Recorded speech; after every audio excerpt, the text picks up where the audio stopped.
usually I would do this video after I've done 100 miles, but the weather is terrible. I've had the flu, so I'm doing it after 60, and you're just gonna have to accept that.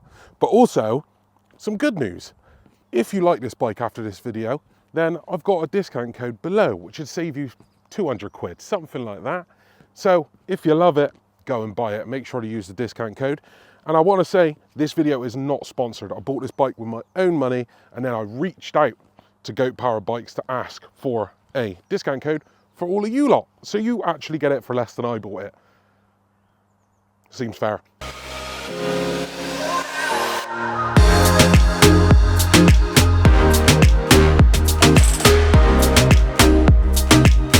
Anyway, so let's start off with the kicker. Let's start off with what everyone wants to know first, the performance. At the heart of the Billy Goat V3 is a custom 2000 watt brushless, gearless, direct drive motor that peaks at a massive 3000 watts. This translates to an impressive 170 Newton meters of torque, giving you incredible power for climbs and high speeds. Speaking of speed, depending on your weight and terrain, this bike can hit 40 to 50 miles per hour.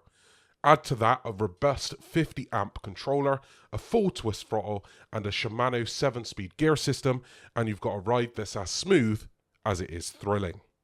So that's the performance out of the way. Now we ask the real questions. How long can you do all that performance for? What are all the details about these bad boys? The battery. Let's get into that. This bike packs a 60 volt, 25 amp hour Samsung battery designed to deliver exceptional power and range. On pedal assist mode, you can cover up to 60 miles. And if you're going all electric, you'll still get about 37 miles. Plus, it charges up to 71.4 volts and even has options for extra batteries if you want to extend your adventures. So that's the performance and the battery out of the way. Now, let's discuss how well is this thing built. What is it made out of? What's it got on it? Let's do it. The frame on the Billy Goat V3 is built for durability and comfort, made from a reinforced aluminium alloy. It features fully adjustable front and rear suspension with a Trama front fork and a Fastace 350 pound rated rear suspension. Whether you're tackling rocky trails or cruising city streets, the ride feels effortless. For stopping power, you've got a Ronglan 4-piston 203mm hydraulic disc brake system paired with Innova all-terrain tyres that handle any surface with ease. Now, that's all of the really good stuff. But what are some of the additional things that Goat Power Bikes decides to load onto this bike? You know, that sets it apart from the rest. Let's take a look. The Billy Goat V3 is loaded with thoughtful additions. A rear wheel lock, throttle lock, and a full LED display with app integration, navigation, and real-time voltage and wattage readouts. The lighting system is next level, with high/low beam front headlight, LED turn signals, and a rear tail light that ensures you're visible day or night. And let's not forget the horn, mirrors, and those stunning integrated mag wheels. Oh, and the diamond pattern faux leather seat, super stylish and comfy. Now, let's talk about the dimensions. As you can see, it's a pretty decent bike, and I am 6'5", so if you're a tall boy like me, this is how you will look sat on it. Pretty comfortable. This bike weighs 101 pounds, in inches measures 72.6 by 28.5 by 47, and has a seat height of 33 inches from the ground, with a weight limit of 450 pounds. This bike is built for all kinds of riders. Now, the important question is, what is it like to ride? Let's find out, shall we? It is a quite windy day today, guys. Wind muffler is on the microphone, but the chances are we're gonna get some wind noise. So I apologise in advance, but it's kind of what living in England's like, I'm afraid. Now, the first thing we're gonna do is what we do on all of my reviews, which is go up this massive hill that's down on this right-hand side. Now, if you remember, the new Gen 345S 750 watt bike did this hill at about 8 or 9 miles an hour in pedal assist 5. So I'm gonna whack it into pedal assist 5, which will take me up to 40 mile an hour. I'm not gonna go 40 mile an hour up there, I doubt, but I'm just gonna free ride it until we get to the hill. And then I'm gonna punch it around this corner. So let's go. This is no pedals either. Keep that in mind. We're at 22.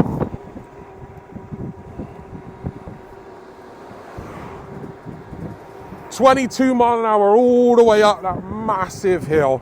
You just cannot beat that. Cannot beat that. Gonna leave it on 5 and hope the police don't show up and just belt down this road as fast as I can.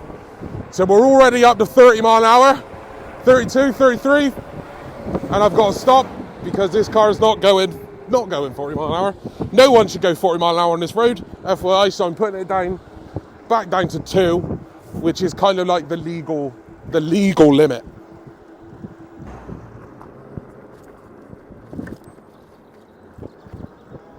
Now, as you can see, guys, this whole time I have been indicating because this bike has indicators on the front and on the rear.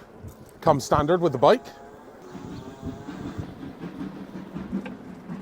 There's a train. You can probably see the pillar of smoke flying out of the top.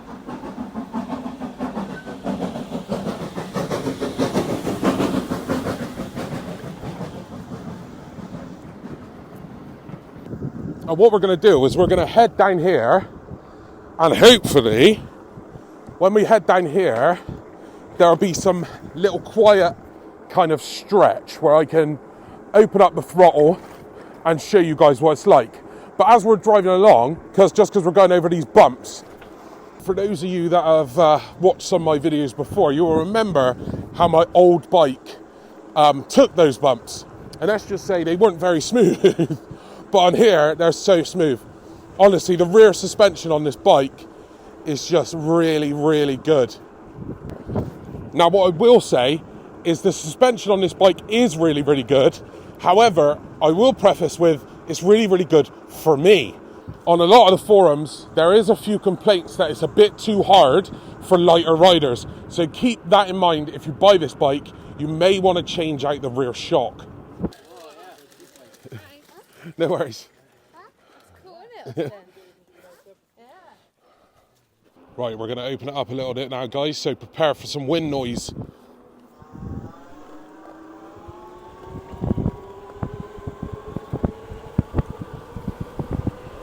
This thing is quick. 35, 36, 37.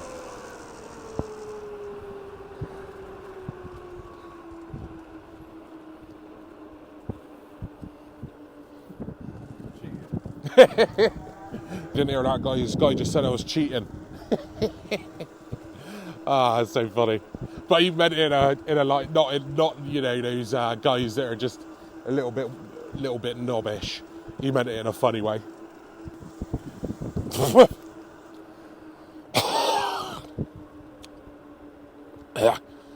Just ate a bug. Just ate a fucking bug.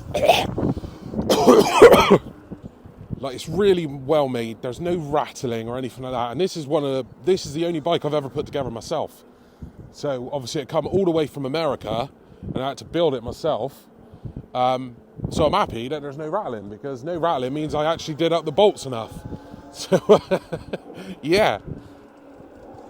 And if you notice, we have done, since I left my house, I've done about 3 miles, and 100%, 100%. on there. By this time, on my new Gen 345, getting to this spot on the cycle track, I would have 80 to 75% battery, you know? And I do have the 2 battery setup. So on pedal assist, especially at pedal assist 2, this should do about 100 miles. And if you're interested in this, this is around a £500 upgrade. This is around a £500 upgrade. But what I found is, if you buy the bike and the upgrade at the same time, they fit all the bits for you already. So you just got to chuck the battery on. If you buy it separately, after getting the bike, you'll have to fit, you know, the mount and everything yourself. And as I mentioned as well, it does come with mirrors. Oh, sorry mate, you all right? It's because I got Mike. So it does come with mirrors, but I don't put them on because there's not a lot of room for them. So all in all, what is my grade, or what would I say about this bike? Well, it's got great wheels, it's got great suspension, it's got amazing performance, loads and loads of range. The seat could be better, I'm not going to lie, it looks amazing, but the seat could be a little bit softer. But other than that, it is fantastic. Now, some of the complaints, well, not complaints, just kind of critiques I've heard, which I probably should mention. I've already mentioned that some people find this rear shock a little bit too stiff for them, and it is a £350 rated shock. So you can usually get these quite cheap. They do loads of them on Amazon. You can usually get them for about £40-50 if it is a bit too tough for you. The brakes are really, really good. I've seen lots of people upgrade them to the Magura MT5Es, which I have on my new Gen 345S. I haven't felt the need to do it. I'm a really heavy rider. The fastest I've gone on this bike is about 44 miles an hour. And they were perfectly fine, perfectly good for stopping power. Someone my size going that fast. So I don't see it as a worthwhile expense. Whereas, and this is one of my favourite things. So the display on here is really, really fantastic. Shows your wattage, shows your voltage. When it comes, if you do buy this bike, sorry, sneeze there. If you do buy this bike, when it arrives, it will be set to 3 levels of pedal assist. Now, in the nicest possible way, that is absolutely useless. Because what you'll have on 0, it does nothing. There's no power, no nothing, just rides like a bike. But then you put it into 1, and it goes like 25 mile an hour. So if you're if you're in England, that's pretty useless. So what I've done is I've set mine to 5, and then I usually ride around on pedal assist 2, which will take you up to around 15 to 90 miles an hour, depending on your weight. Some of the other things, so brake light, really, really good, really bright. The only thing that some people have complained about is the indicators. If I whack those on, so if we go right-hand side, oh yeah, it does have hazards as well. This is the hazard light. So the blinkers for the front are actually pretty bright. It's quite a sunny day today, but the blinker on there, it's a little bit tough to see, so it's not very bright. So that would be my one critique of that. Another cool things you get, so you get a horn, which is pretty cool. Obviously you've got your 7-speed Shimano gears up here, and as you can see, it is a key start. So kind of like a motorbike. Without the key, this bike ain't going anywhere. Not like these other... Is that bird poo? No, not like these other... Why did I use my key for that? So not like these other bikes where you can just turn them on and they go. So as long as the person doesn't have the key, they can't really ride it. So you basically put it in, turn it on, and then you turn it on using your finger to turn the bike on. It also has these kind of cool, kind of like, you know, like on Need for Speed, those kind of neon stuff. If I put my hand under here, you could probably see that little red circle. In the night, that is really bright, and they shine on the ground. So you're really, really visible on this bike. So, do I think you should buy this bike? Do I think you should think about this bike? Or I think you should not get this bike?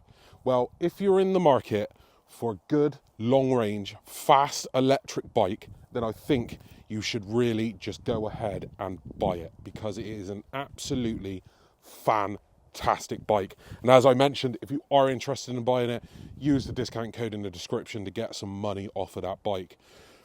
But that is all for today, folks. Thank you very much for watching. I will see you next time, and remember, stay awesome.